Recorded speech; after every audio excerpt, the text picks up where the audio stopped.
Ang gusto nila, madaliin namin yung aming constitutional duty. Gagampanan namin yun, pero hindi sa oras na gusto nila porkit nagmamadali sila. Binigyang diin ni Senate President Cheese Escudero na hindi niya bibigyang pansin ang mga grupong minamadali ang proseso ng impeachment sa Senado. Sinumang pabor sa impeachment o kontra sa impeachment, sinumang pabor kay VP Sara o kontra sa kanya, hindi ko papakinggan. Gagawin ko kung anong tama, nararapat at ayon sa konstitusyon at batas, ayon sa aming tingin. Kung ano ang tama.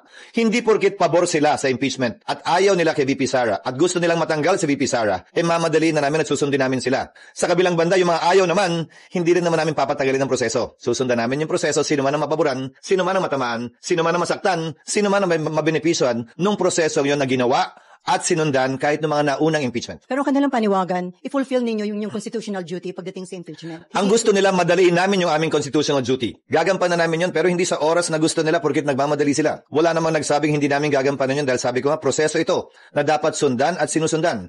Hindi sa oras na gusto nila, hindi sa pinili nilang panahon.